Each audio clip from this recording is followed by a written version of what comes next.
had drafted and had reached. Today, even after 35 years, the Liberty incident remains so sensitive that the U.S. Navy refuses to comment on it.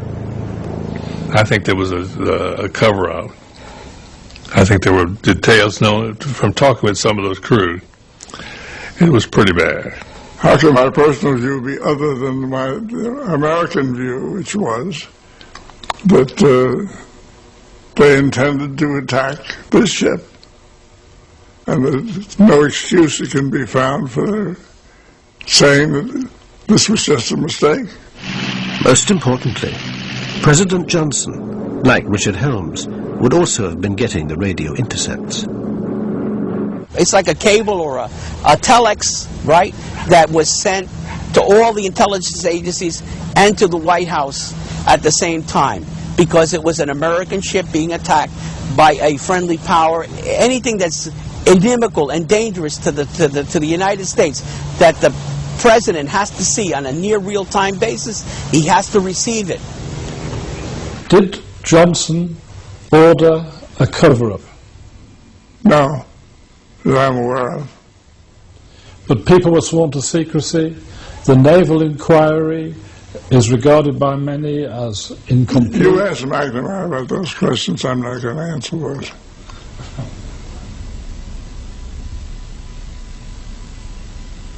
I am not saying anything about the Liberty, period.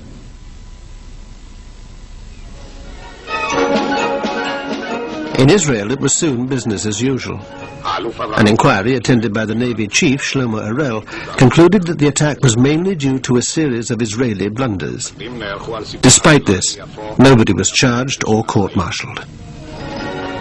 They didn't find anyone guilty of committing any crime or negligence or whatever. But this is, I don't want to make apologies for that, because it was outside my jurisdiction. After a month in Malta, the Liberty was patched up and ready to begin her journey home.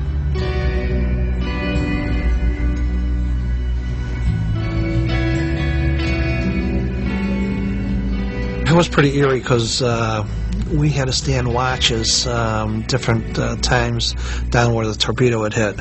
We had to check for leaks, and you could smell the fuel oil, and it was so eerie. You know, your shipmates were just down there, and you'd swear that they were talking to you.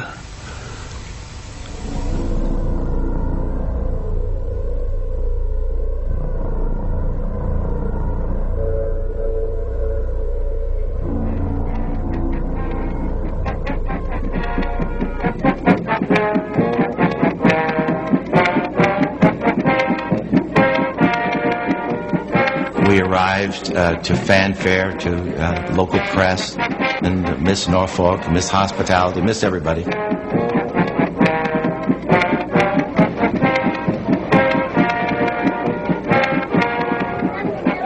Anyway, they got us in and got us tied up, and all inside was nothing but just shell of a ship. Nothing was left.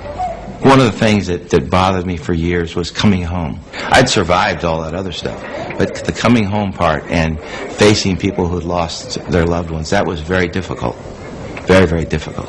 The men had been ordered never to talk about the attack under threat of court-martial. Now the Navy scattered them, and no two were posted together. Even their medals were awarded secretively. I remember receiving my Purple Heart in the captain's office in Bremerhaven, Germany, and with the warning: don't ever tell anyone where you got it. Don't ever.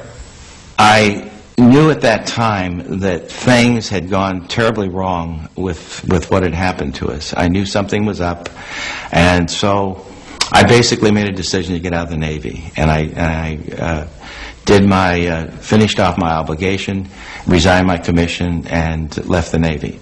Captain McGonigal was given America's highest award, but with little ceremony. That's the only Congressional Medal of Honor that I'm familiar with that was not presented by the President of the United States.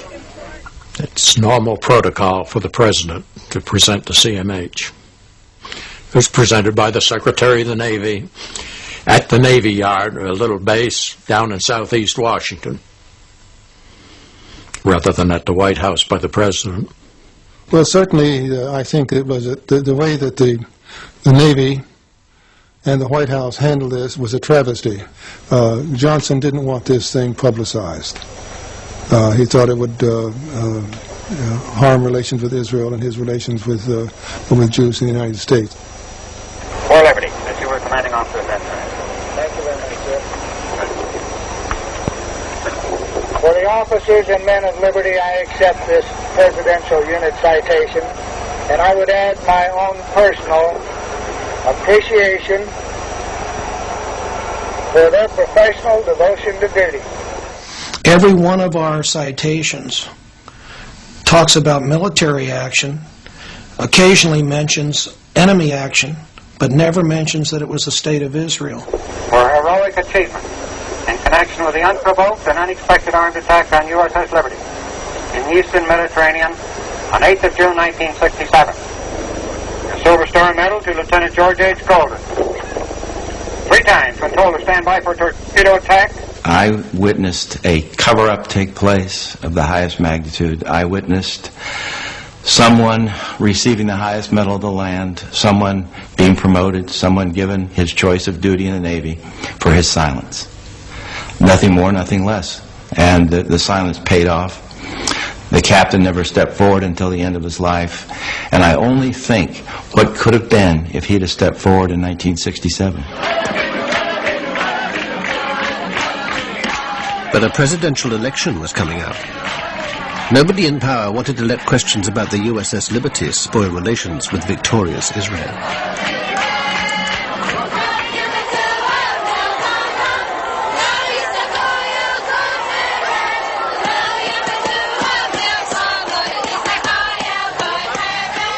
I think it should have caused more of a problem than it did. We went on in official reactions to each other, and we renewed our old friendships, considered we really ignored it for all practical purposes, and we shouldn't have. It was a very bad thing.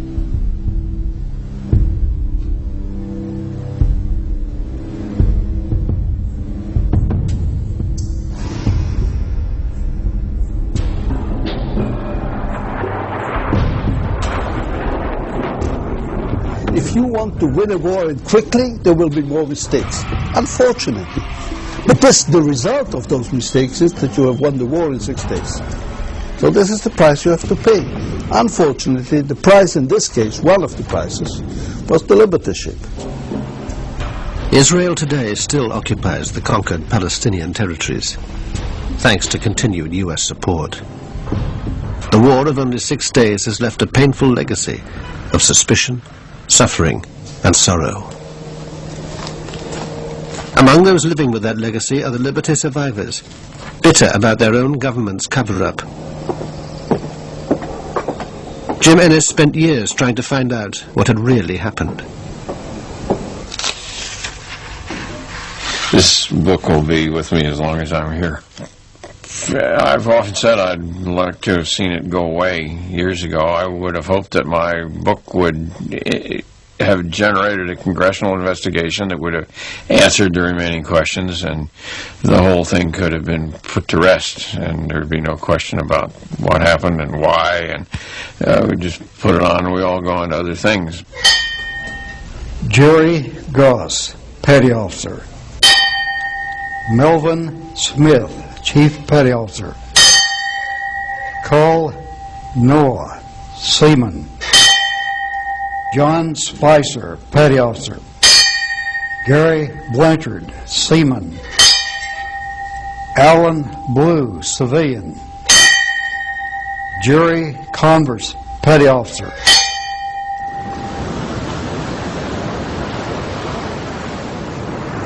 There's 34 guys that can't talk. And there's 34 families that need some answers. And there's the rest of the crew that needs some answers too. I really don't have any malice against the guys who pulled the triggers, because they were the guys that were given orders, do it, because if you don't do it, you're going to be in a lot of trouble. I would like to meet those guys and see what they've had to say to me. People who gave the orders. They got away with murder.